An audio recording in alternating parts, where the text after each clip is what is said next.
ओम शांति। ओम शांति।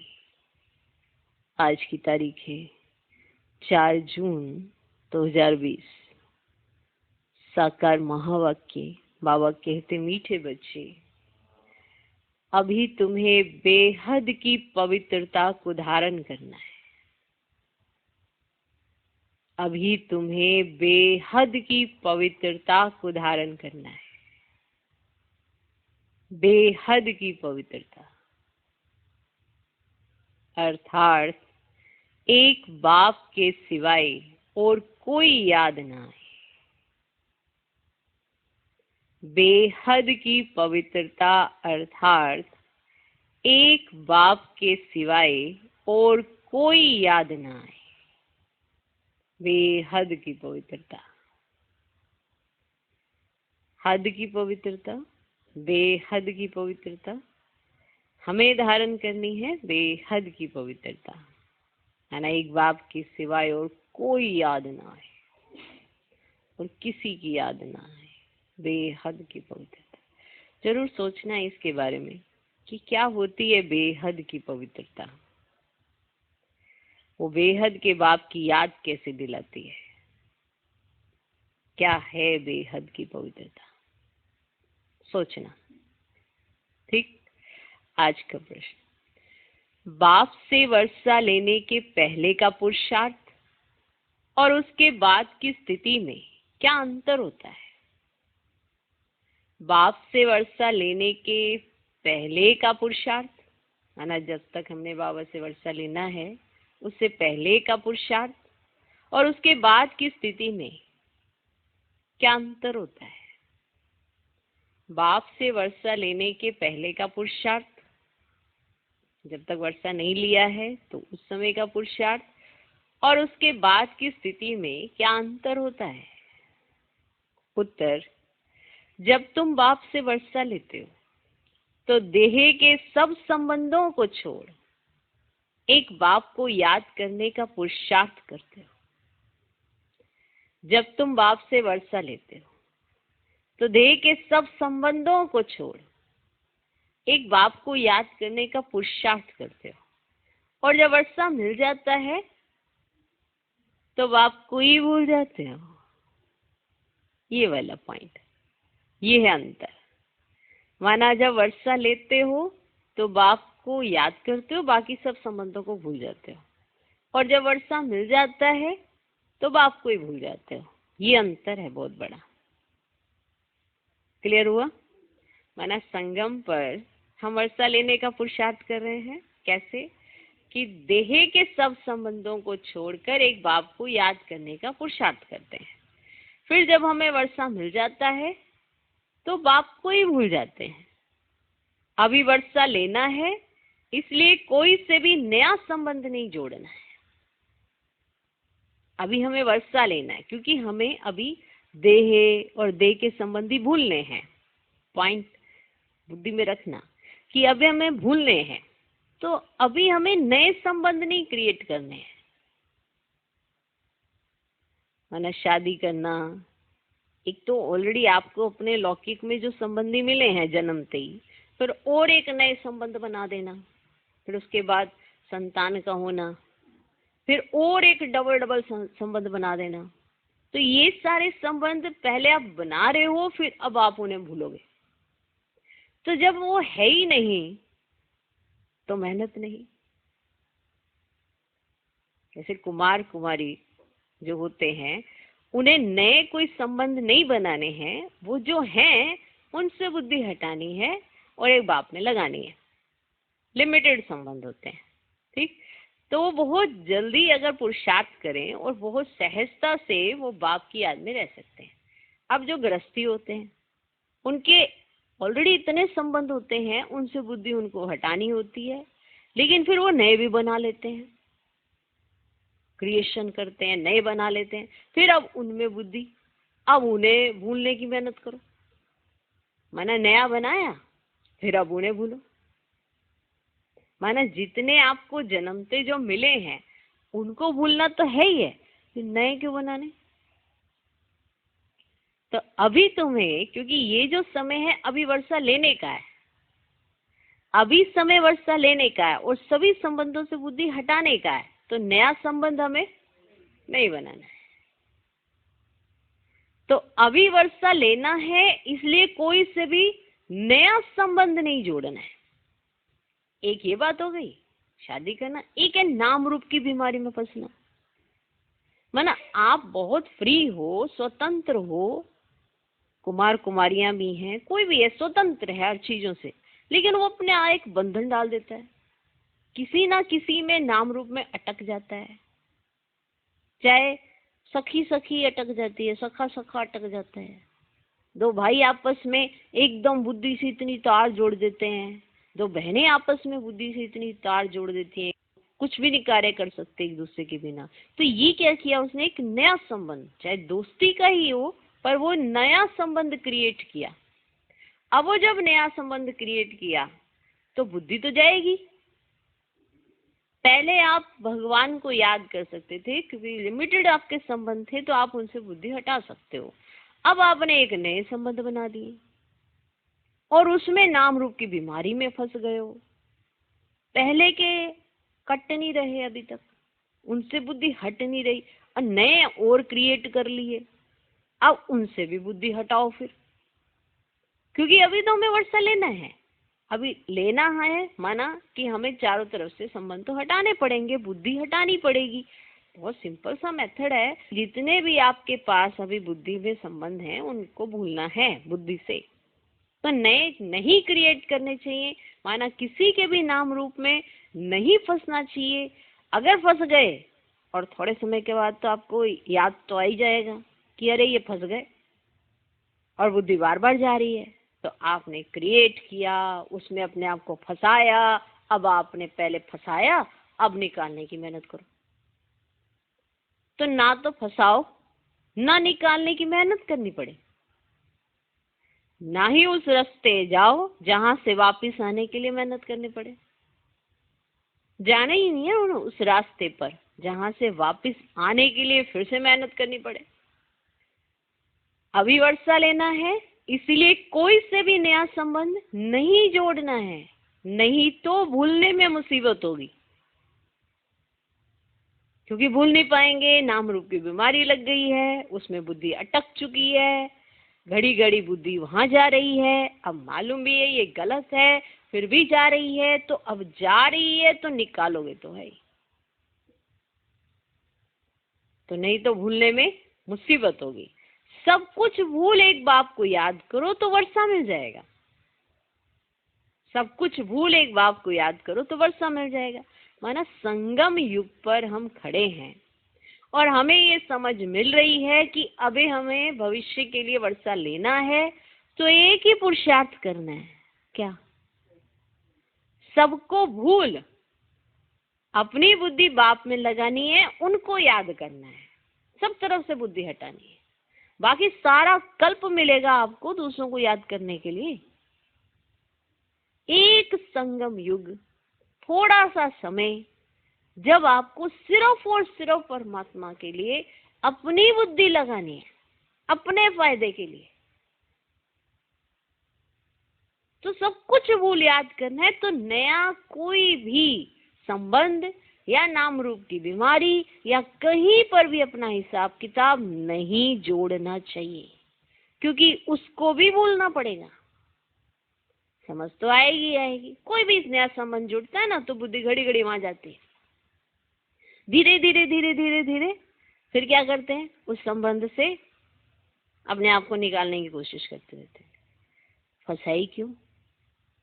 तो ये संबंध जब आपने खुद बनाया, खुद क्रिएट किया, दोस्ती बना ली, अब आपको मेहनत करनी पड़ रही है। तो दोस्त एक को बनाओ बाप को, तो आपको मेहनत भी ना करनी पड़े, क्योंकि है संगम युग और आपको पता है सब संबंधों से अपनी बुद्धि हटानी है, एक बाप में लगानी है। तो अगर ये पक्का निश्चय हो गया है तो इस पर चलें, तो आपको एक्स्ट्रा मेहनत नहीं करनी पड़ेगी किसी भी चीज के लिए। देखो व्यवहार में तो बहुत सी आत्माएं आती हैं, लेकिन बुद्धि अटक जाना ये कहीं कहीं होता है। क्या कहते हैं, अरे फिर हम व्यवहार में नहीं आए क्या? व्यवहार में तो कारोबार में भी आते हैं, बुद्धि तो नहीं अटकाते। डॉक्टर पेशेंट भी आते हैं, बुद्धि तो नहीं अटकाते। हर जगह हर कोई व्यवहार में आता है पर बुद्धि नहीं अटकाता है। और जब आप बुद्धि अटका दोगे तो वहां से निकालनी पड़ेगी आपको, क्योंकि ये वर्षा लेने का समय है, अभी लिया नहीं है। तो बुद्धि तो आपको एक बाप से जोड़नी है, तभी ये बेहद की पवित्रता हो सकती है, तब एक की याद आ सकती है। पवित्रता सबको बड़ी पसंद आती है, सब अपनाने की कोशिश भी करते हैं। शुद्धता, शुद्ध रहना, स्वच्छ सोचना सब चाहते हैं, पर हम ये देखते नहीं कि कचरा कहाँ से आता है। देह और देहधारियों में बुद्धि जब अटक जाती है, नाम रूप की बीमारी लग जाती है, तो बेहद की पवित्रता नहीं रहती। माना बेहद की पवित्रता एक बाप की याद नहीं रहती। अब बाबा को याद करने में आपको मेहनत लगेगी, क्योंकि आपकी याद की जो प्रोसेस है उसमें बहुत सारी आत्माएं हैं, उनसे आपको बुद्धि हटानी है। तो किसी के भी नाम रूप में फंसना नहीं चाहिए जिससे आपकी बुद्धि वहीं अटक जाए। इसलिए नया कोई संबंध ही नहीं बनाओ जिससे तुम्हें उसको भूलने में मुसीबत हो। तो सब कुछ भूल एक बाप को याद करो तो वर्षा मिल जाएगा। आज का गीत है, ये वक्त जा रहा है, ये वक्त जा रहा है। माना हमने जो समझना है, जो करना है, इसी वक्त में करना है, नहीं तो ये तो जा रहा है। ये वक्त जा रहा है। ओम शांति। मीठे मीठे रूहानी बच्चों प्रति बाप समझाते हैं। क्या करते हैं? समझाते हैं। ज्ञानी और अज्ञानी किस किस को कहा जाता है, ये सिर्फ तुम ब्राह्मण ही जानते हो। ज्ञान है पढ़ाई, जिससे तुम जान गए हो कि हम आत्मा हैं, वह परम पिता परमात्मा है। तुम जब वहां से मधुबन आते हो तो पहले जरूर अपने को आत्मा समझते हो। हम जाते हैं अपने बाप के पास, बाबा शिव बाबा को कहते हैं। शिव बाबा है प्रजापिता ब्रह्मा के तन में, वह भी बाबा हो गया। तुम घर से निकलते हो तो समझते हम बाप दादा के पास जाते हैं। तुम चिट्ठी में भी लिखते हो बाप दादा, शिव बाबा, ब्रह्मा दादा। हम बाबा के पास जाते हैं, बाबा कल्प कल्प हमसे मिलते हैं। बाबा हमको बेहद का वर्षा देते हैं, बेहद पवित्र बनाए। पवित्रता में हद और बेहद है, एक हद की पवित्रता, एक बेहद की पवित्रता। सोचना, सन्यासी होते हद के पवित्र, तुम हो बेहद के पवित्र। तुम्हें सब तरफ से बुद्धि हटानी होती है, सब तरफ से। पवित्रता में हद और बेहद है। तुम पुरुषार्थ करते हो बेहद पवित्र सत्व प्रधान बनने के लिए, नंबर बार तो होते ही हैं। बेहद पवित्र अर्थात सिवाय एक बेहद के बाप की और कोई की याद ना आए। वह बाबा बहुत मीठा है, ऊंच से ऊंच भगवान है और बेहद का बाप है, सभी का बाप है। तुम बच्चों ने ही पहचाना है, बेहद का बाप सदैव भारत में ही आते हैं, आकर बेहद का सन्यास कराते हैं। सन्यास भी मुख्य है ना, जिसको वैराग्य कहा जाता है। बाप सारी पुरानी चीची दुनिया से वैराग्य दिलाते हैं। बच्चे इनसे बुद्धि का योग हटा दो, बच्चे इनसे बुद्धि का योग हटा दो। इनका नाम ही है नरक दुखधाम। खुद भी कहते रहते हैं, कोई मरते तो कहते हैं ना स्वर्गवासी हुआ, तो नरक में था ना। अभी तुम समझते हो ये जो कहते वह भी रोंग है। बाप राइट बात बताते हैं, स्वर्गवासी बनने के लिए ना राइट बात बता रहे हैं ना बाबा। अभी पुरुषार्थ करना होता है। स्वर्गवासी बनने लिए भी सिवाय बाप के और कोई पुरुषार्थ करा ना सके।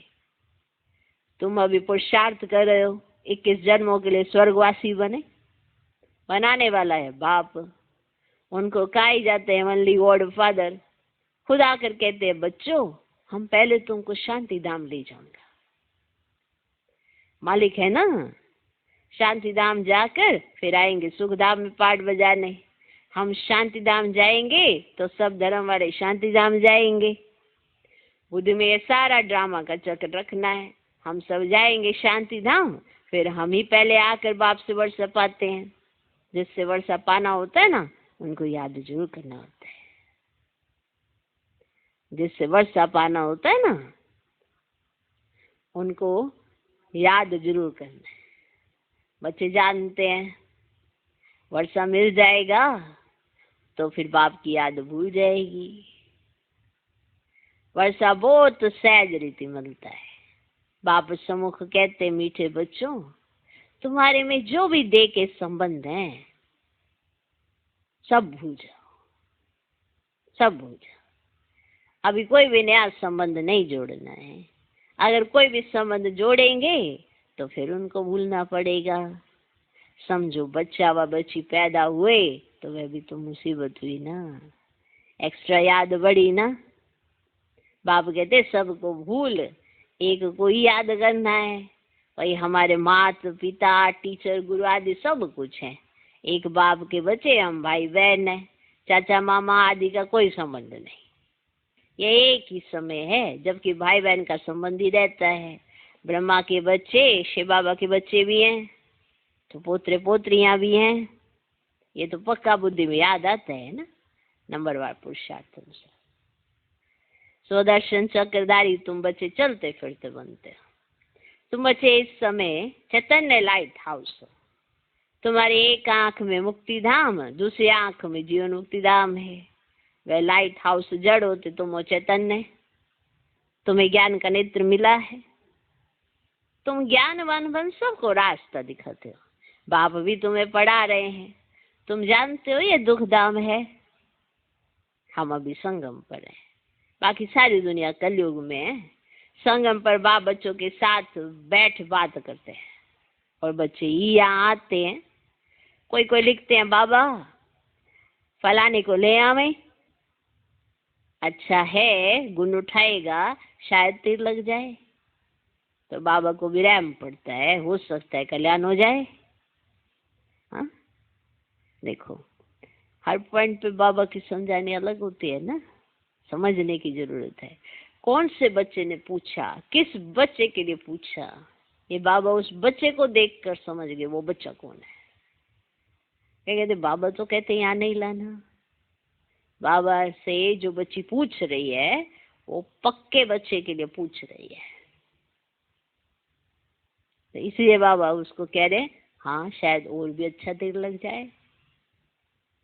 तो ऐसे होता है, किसने पूछा, कैसे पूछा, तो बाबा उसका उत्तर वैसे ही देता है। क्या कहते बाबा इस पे ऐसे कहेंगे, इस पे ऐसे कहेंगे, इस पे ऐसे कहेंगे।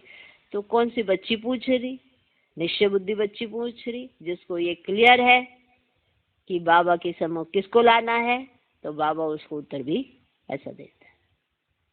समझने की जरूरत है ना। कहीं कहते बाबा ने उसको तो हाँ कर दी, मैं भी लेकर जाऊंगी अपने 1 महीने के जिज्ञासु को। हाँ ऐसा नहीं हो सकता ना। तो हर एक को अपनी चेकिंग करनी चाहिए कि हम जो सवाल कर रहे हैं उसका भाव क्या है।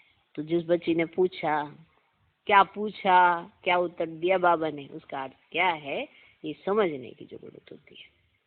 जैसे किसी कुमार कुमारी के लिए पूछा जाता है ना, तो वो आए हैं ज्ञान में, तो फिर कोई ऐसे दीदी पूछते है कि ऐसे किसी को ले आए, ऐसे कुमार है बड़ा, ऐसे बहुत अच्छा सेवादारी है, तो पर अभी कैसा है क्या है, तो बाबा उसको पूरी रिपोर्ट देते हैं। तो फिर बाबा उस हिसाब से ऐसे चिट्ठी लिख के उत्तर देते थे। तो समझने की जरूरत है बाबा कब कहाँ क्या कह रहे हैं ना, उसका अर्थ समझने की जरूरत है। ओके, कोई कोई लिखते हैं बाबा फलाने को ले आवे, अच्छा है गुण उठाएगा शायद तीर लग जाए। तो बाबा को भी रहम पड़ता है, हो सकता है कल्याण हो जाए। तुम बच्चे जानते हो यह पुरुषोत्तम संगम है, इस समय ही तुम पुरुषोत्तम बनते हो। कलयुग में सब हैं कनिष्ठ पुरुष, जो उत्तम पुरुष लक्ष्मी नारायण को नमन करते हैं। सत्य में कोई भी किसको नमन नहीं करते हैं। यहाँ की ये सब बातें वहाँ होती नहीं। जैसे यहाँ नमन करते हैं ना, तो वहाँ पर नमन करने का कोई प्रोसेस ही नहीं। ये वाली बात यहाँ के लिए, वहाँ के लिए बात होती ही नहीं। ये भी बाप समझाते हैं। अच्छी रीति बाप की याद में रह सर्विस करेंगे तो आगे चल तुमको साक्षात्कार भी होते रहेंगे। तुम कोई की भी भक्ति आदि नहीं करते हो, देखो भक्ति नहीं करते हो फिर भी तुम्हें साक्षात्कार होंगे, है ना। जैसे भक्ति करते हैं तो साक्षात्कार होते हैं, जिसकी नोंदा भक्ति करते हैं उसका साक्षात्कार हो जाता है। परंतु तुम कोई की भक्ति आदि नहीं करते हो, तुमको बाप सिर्फ पढ़ाते हैं माना समझाते हैं, सिखाते हैं क्या तुम्हें करना चाहिए क्या तुम्हें नहीं करना चाहिए, इसे पढ़ाना कहते हैं। घर बैठे आप ही साक्षात्कार आदि होते रहते हैं। बहुतों को ब्रह्मा का साक्षात्कार होता है, उनके साक्षात्कार के लिए कोई पुरुषार्थ नहीं करते हैं, तो बहुतों को ऐसे घर बैठे ब्रह्मा बाबा का साक्षात्कार होता है। अब उन्होंने साक्षात्कार के लिए कोई पुरुषार्थ नहीं किया होता, बेहद का बाप इन द्वारा साक्षात्कार कराते हैं। वंडरफुल बात है। भक्ति मार्ग में जो जिसमें जैसी भावना रखते हैं उसका साक्षात्कार होता है। अब भक्ति मार्ग में ऐसा होता है, लेकिन ज्ञान मार्ग में बेहद का बाप साक्षात्कार कराते हैं, इनके द्वारा कराते हैं, तो इनका साक्षात्कार बहुतों को होता है। अभी तुम्हारी भावना सबसे ऊंचते ऊंच बाप में है। देखो भक्ति मार्ग में साक्षात्कार होते हैं जिसमें जिसकी भावना होती है, और अभी तुम्हारी जो भावना है वो सबसे ऊंचते ऊंच बाप में है। तो बिगर मेहनत बाप साक्षात्कार कराते रहते हैं। शुरू में कितना ध्यान में जाते थे, आप ही आपस में बैठ ध्यान में चले जाते थे, आप ही आपस में बैठ कर ध्यान में चले जाते थे। कोई भक्ति थोड़े की। बच्चे कभी भक्ति करते हैं क्या? जैसे एक खेल हो गया था, चलो बैकुंठ चले, माना आपस में बैठते थे, दूसरे को ऐसे दृष्टि देते देते बैकुंठ चले जाते थे, माना ध्यान में चले जाते थे। एक दो को देखते चले जाते थे, जो कुछ भी पास्ट हुआ वह फिर रिपीट करेंगे। तुम जानते हो हम ही इस धर्म के थे, सत्संग में पहले पहले ये धर्म है, इनमें बहुत सुख है, फिर धीरे धीरे कलाएं कम होती जाती हैं। जो सुख नए मकान में होता है वह पुराने में नहीं, थोड़े समय के बाद वह भव का कम हो जाता है। स्वर्ग और नर्क में तो बहुत फर्क है ना, कहाँ स्वर्ग और कहाँ ये नर्क। तुम खुशी में रहते हो ये भी जानते हो, बाप की याद भी पक्की ठहरेगी। हम आत्मा है ये भूल जाते हैं तो फिर देह अभिमान में आ जाते हैं। कितना विशेष पॉइंट है। हम आत्मा है जब ये भूल जाते हैं तब देह अभिमान में आते हैं। अगर आत्मा याद रहती है तो देह अभिमान नहीं आता है। हम आत्मा है जब ये भूल जाते हैं तब देह अभिमान में आ जाते हैं।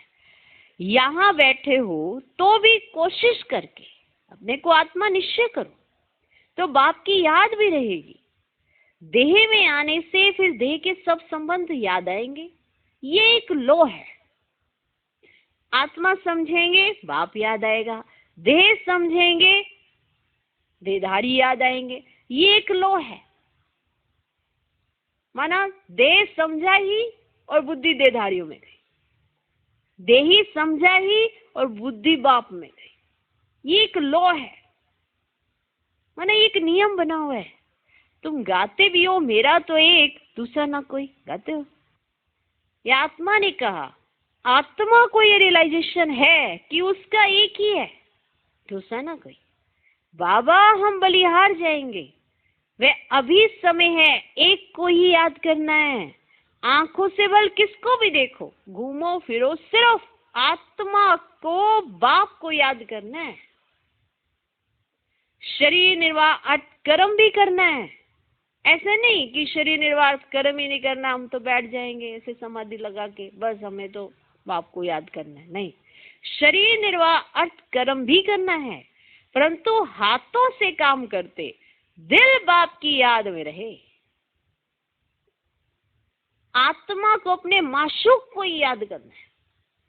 कोई की किसी सखी से प्रीत हो जाती है तो फिर उनकी याद ठहर जाती है, माना सखी सखी की आपस में प्रीत हो गई। दो बहनों की आपस में एक दूसरे के साथ ही सेवा करेंगे, उठना बैठना खाना पीना एक दूसरे के साथ ही।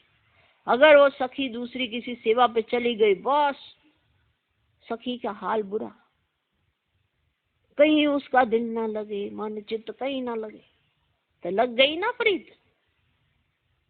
ये हो गया नाम रूप में फंसना। वैर भी एक तरह का लगाव ही है, ना चाहते हुए बुद्धि में उसका चित्र बन रहा है।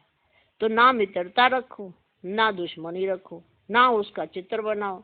चित्र एक बाप का बने, क्योंकि ये समय तो है नहीं कि भैया किसी को भी अपनी बुद्धि में रखने का। ये तो बुद्धि खाली करने का समय है। तो जब चीज खाली करने का समय है तो खाली करो ना, तब तो बाप उसमें कुछ भर सके। अब ऐसे सखी की सखी से क्या लग गई प्रीत, तो फिर उनकी याद ठहर जाती है। फिर वह रग टूटने में बड़ी मुश्किलात होती है। पूछते हैं बाबा ये क्या है। माना अब सखी सखी थे, दोनों की रग जुड़ गई, ठीक है। अब फिर वो बाबा से पूछते बाबा ये क्या है। अरे तुम नाम रूप में क्यों फंसते हो। एक तो तुम दे अभिमानी बनते हो, क्योंकि अगर आपको किसी देदारी की याद आ रही है तो आप तो एक तो दे अभिमानी बनते हो, और दूसरा फिर तुम्हारा कोई पास्ट का हिसाब किताब है, वह धोखा देता है। एक तो आप देह अभिमानी बन गए, देह अभिमान में आ गए, और दूसरा आपका पास्ट का हिसाब किताब वह आपको धोखा देता है। बाप कहते हैं आंखों से जो कुछ देखते हो उसमें बुद्धि ना जाए। तुम्हारी बुद्धि में यह रहे कि हमको शिव बाबा पढ़ाते हैं, बस ऐसा बुद्धि में रहना चाहिए। ऐसे बहुत बच्चे हैं जो यहाँ बैठे भी बाप को कभी याद नहीं करते, यहाँ बैठे भी बाप को कभी याद नहीं करते। कई तो यहाँ बैठे भी याद में नहीं रह सकते, यहाँ बैठे भी। तो अपने को देखना चाहिए हमने कितना शिव बाबा को याद किया। नहीं तो चार्ट में रोला पड़ जाएगा। माना लिखेंगे क्या जब याद ही नहीं किया, तो चार्ट में क्या पड़ जाएगा, रोला पड़ जाएगा। भगवान कहते मीठे बच्चों मुझे याद करो, अपने पास नोट करो, जब चाहे याद में बैठ जाओ, जब चाहे याद में बैठ जाओ। खाना खाकर चक्कर लगाए 10-15 मिनट आकर बैठ जाओ याद में, क्योंकि यहाँ कोई गोरख धंधा तो है नहीं, यहाँ कोई गोरख धंधा तो है नहीं। फिर भी जो काम काज छोड़कर आए हो वह कोई कोई की बुद्धि में आता रहता है, बड़ी जबरदस्त मंजिल है।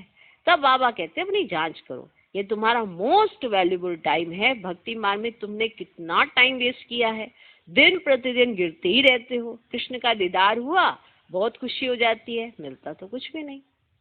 बाप का वर्षा तो एक ही बार मिलता है। अब बाप कहते मेरी याद में रहो तो तुम्हारे जन्म जन्मांतर के पाप मिट जाए। स्वर्ग का पासपोर्ट उन्हीं बच्चों को मिलता है जो याद में रह अपने विकर्मों को विनाश कर कर्मातीत अवस्था को पाते हैं। स्वर्ग का पासपोर्ट उन्हीं बच्चों को मिलता है जो आपकी याद में रहे अपने विकर्मों को विनाश कर कर्मातीत अवस्था को पाते हैं। नहीं तो बहुत सजा खानी पड़ती है।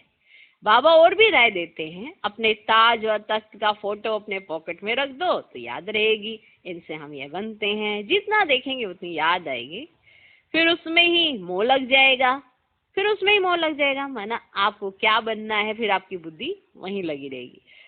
हम ये बन रहे हैं नरसिंह नारायण, चित्र देखकर खुशी होगी, शिव बाबा याद आएगा। ये सब पुरुषार्थ की युक्तियां हैं। कोई से भी तुम पूछो सत्यनारायण की कथा सुनने से क्या होता है, हमारा बाबा हमको सत्यनारायण की कथा सुना रहे हैं। कैसे 84 जन्म लिए हैं, वह भी हिसाब तो चाहिए ना। सब तो 84 जन्म नहीं लेंगे, दुनिया को तो कुछ भी पता नहीं, ऐसे ही मुख से सिर्फ कह देते हैं। इसको कहा जाता है थियोरटिकली, माना पता कुछ नहीं है, सिर्फ थियोरटिकली किसी को सुना देना, प्रैक्टिकल ना होना। और ये है तुम्हारा प्रैक्टिकल। अभी जो हो रहा है उनके लिए भक्तिमान में पुस्तक आदि बनेंगे, तुम स्वदर्शन चक्रधारी बनकर विष्णुपुरी में आते हो, यह है नई बात। राम राज्य झूठ खंड, फिर सच खंड राम राज्य होगा। चित्रों में बड़ा क्लियर है। अभी इस पुरानी दुनिया का अंत है, 5000 वर्ष पहले भी विनाश हुआ था। साईं सिद्धांत जो भी हैं उन्हों को ख्याल में आता है कि हमको कोई प्रेरक है जो हम ये सब करते रहते हैं। समझते भी हैं हम ये करेंगे तो इनसे सब खत्म हो जाएंगे, परंतु परवश हैं, डर लगा हुआ है। समझते हैं घर बैठे बम छोड़ेंगे सब खत्म कर देंगे, खुद भी तो खत्म होंगे अगर एक बम छोड़ोगे तो। वो समझते हैं ऐसा, समझते हैं घर बैठे एक बम छोड़ेंगे तो खत्म कर देंगे, एरोप्लेन पेट्रोल आदि की भी दरकार नहीं रहेगी, विनाश तो जरूर होना ही है। नई दुनिया सतयुग था, क्राइस्ट से 3000 वर्ष पहले स्वर्ग था, फिर अब स्वर्ग की स्थापना हो रही है। आगे चल समझेंगे। तुम जानते हो स्थापना जरूर होनी है, इसमें तो पाई का भी संशय नहीं। ये ड्रामा चलता रहता है कल्प पहले मुआफिक। ड्रामा जरूर पुरुषार्थ कराएगा, ऐसे भी नहीं जो ड्रामा में होगा सो होगा। माना ड्रामा पुरुषार्थ कराता है, माना चांस मिलते हैं आपको, अब वो जो कैच करे। जैसे अभी लॉकडाउन में सबको चांस मिला पुरुषार्थ करने का, सबको स्वोन्नति करने का। बाहर से सारा कनेक्शन बंद, अंदर से अपनी स्वोन्नति करने का सबको चांस मिला, सबको। तो ये भी तो ड्रामा ने पुरुषार्थ कराया ना, लेकिन सबको मिला। अब जो पुरुषार्थ की तरफ ध्यान दे वो इस समय को यूटिलाइज कर सके, और जो पुरुषार्थ की तरफ ना ध्यान दे वो बस उलाने ही देता रहेगा। तो ऐसे भी नहीं जो ड्रामा में होगा सो होगा। पूछते हैं पुरुषार्थ बड़ा या प्रारब्ध बड़ी? पुरुषार्थ बड़ा, क्योंकि पुरुषार्थ की ही प्रारब्ध बनेगी। प्रारब्ध बड़ी कैसे? क्योंकि बिना पुरुषार्थ की प्रारब्ध नहीं मिलती। पुरुषार्थ बिगर कभी कोई रह ना सके। तुम पुरुषार्थ कर रहे हो ना, कहाँ कहाँ से बच्चे आते हैं, पुरुषार्थ करते हैं, कहते बाबा हम भूल जाते हैं। अरे शिव बाबा तुमको कहते हैं मुझे याद करो। किसको कहा? मुझे आत्मा को कहा। बाप आत्माओं से ही बात करते हैं। शिव बाबा ये पतित पावन है, ये आत्मा भी उनसे सुनती है। तुम बच्चों को ये पक्का निश्चय रहना चाहिए कि बेहद का बाप हमको विश्व का मालिक बनाते हैं। वह है ऊंच से ऊंच, प्यारे से प्यारा बाप। भक्ति मार्ग में उनको ही याद करते थे, गाते भी हैं, तुम्हारी गति मति न्यारी। तो जरूर मत दी थी। अब तुम्हारी बुद्धि में इतने सब मनुष्य मात्र वापस घर जाएंगे। विचार करो कितनी आत्माएं हैं, सबका सिजरा है। सब आत्माएं फिर नंबरवार जाकर बैठेंगी। क्लास ट्रांसफर होता है तो नंबरवार बैठती है ना, तुम भी नंबरवार जाते हो। छोटी बिंदी आत्मा नंबरवार जाकर बैठेगी, फिर नंबरवार आएगी पाठ में। यह है रुद्रमाला। बाप कहते हैं इतने करोड़ आत्माओं की मेरी माला है, ऊपर में मैं फूल हूँ। फिर पाठ बजाने के लिए सब यहाँ ही आए हैं। ये ड्रामा बना हुआ है, कहा भी जाता है बना बनाया ड्रामा है।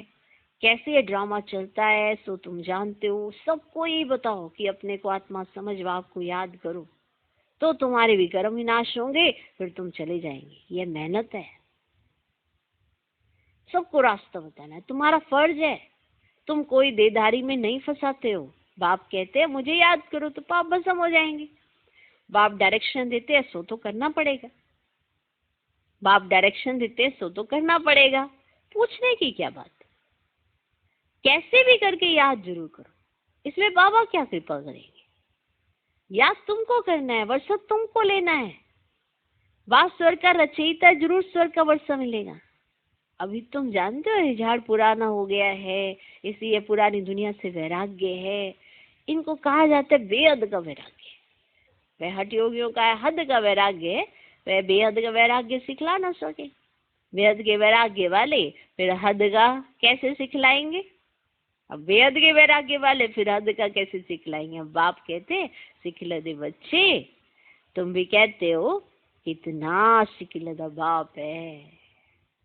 63 जन्म बाप को याद किया है, बस हमारा तो एक बाप दूसरा नहीं। अच्छा, मीठे मीठे सिकिल दे बच्चों प्रति मात पिता बाप दादा का याद प्यार और मोने। रूहानी बाप की रूहानी बच्चों को नमस्ते। हम रूहानी बच्चों की भी रूहानी बाप को नमस्ते नमस्ते नमस्ते। Good morning good morning good morning. धारणा के लिए मुख्य सार पहला पॉइंट, स्वर्ग में जाने का पासपोर्ट लेने के लिए बाप की याद से अपने विकर्मों को विनाश कर कर्मातीत अवस्था बनानी है। स्वर्ग में जाने का पासपोर्ट देने के लिए बाप की याद से अपने विकर्मों को विनाश कर कर्मातीत अवस्था बनानी है। सजाओं से बचने का पुरुषार्थ करना है। सजाओं से बचने का पुरुषार्थ करना है। दूसरा पॉइंट, ज्ञानवान बन सबको रास्ता बताना है। ज्ञानवान बन, सबको रास्ता बताना है। चैतन्य लाइट हाउस बनना है, चैतन्य लाइट हाउस बनना है। एक आंख में शांति धाम, दूसरी आंख में सुखधाम रहे, इस दुखधाम को भूल जाना है। एक आंख में शांति धाम, दूसरी आंख में सुखधाम रहे, इस दुखधाम को भूल जाना है। आज का वरदान, अपने डबल लाइट स्वरूप द्वारा आने वाले विघ्नों को पार करने वाले तीव्र पुरुषार्थी भव। अपने डबल लाइट स्वरूप द्वारा आने वाले विघ्नों को पार करने वाले तीव्र पुरुषार्थी भव।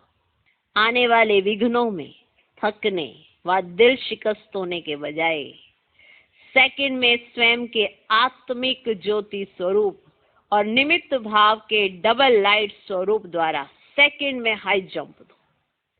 विघ्न रूपी पत्थर को तोड़ने में समय नहीं गवाओ, जंप लगाओ और सेकंड में पार हो जाओ। थोड़ी सी विस्मृति के कारण सहज मार्ग को मुश्किल मार्ग नहीं बनाओ। थोड़ी सी विस्मृति, आप कुछ भूल रहे हो, सिर्फ भूल जाने के कारण आपने सहज मार्ग को मुश्किल मार्ग बना दिया। अपने जीवन की भविष्य श्रेष्ठ मंजिल को स्पष्ट देखते हुए तीव्र पुरुषार्थी बनो। आपको मालूम होना चाहिए कि हमारा भविष्य बहुत श्रेष्ठ है, उसकी मंजिल पर पहुंचकर आप एक श्रेष्ठ जीवन को जिएंगे। तो उसके लिए आज आपको तीव्र पुरुषार्थी बनना है। जिस नजर से बाप दादा वह विश्व आपको देख रही है, उसी श्रेष्ठ स्वरूप में सदा स्थित रहो। सिर्फ 1 या 2 दिन आप याद रखते हो कि भगवान आपको कैसे देखते हैं, विश्व आपको कैसे देखता है, तो बस 1 और 2 दिन ही आपका पुरुषार्थ वैसा हो पाता है। सदा काल क्यों नहीं? क्योंकि याद नहीं रहता कि बाप दादा और पूरा विश्व मुझे देख रहा है, तो मुझे कैसा होना चाहिए। उसी श्रेष्ठ स्वरूप में सदा स्थित रहो। आज का स्लोगन, सदा खुश रहना और खुशी बांटना, यही सबसे बड़ा शान है। सदा खुश रहना और खुशी बांटना। दादी कहती है कि आपकी खुशी कभी जानी नहीं चाहिए। आप ब्राह्मणों की खुशी गई माना कलयुग में गए। आप ब्राह्मण संगम युग पर हो, खुशहाल हो। खुशहाल का क्या अर्थ है? जो हर हाल में खुश है, इसीलिए कहा जाता है खुशहाल। फरिश्तों की चाल, और फरिश्ता कौन है?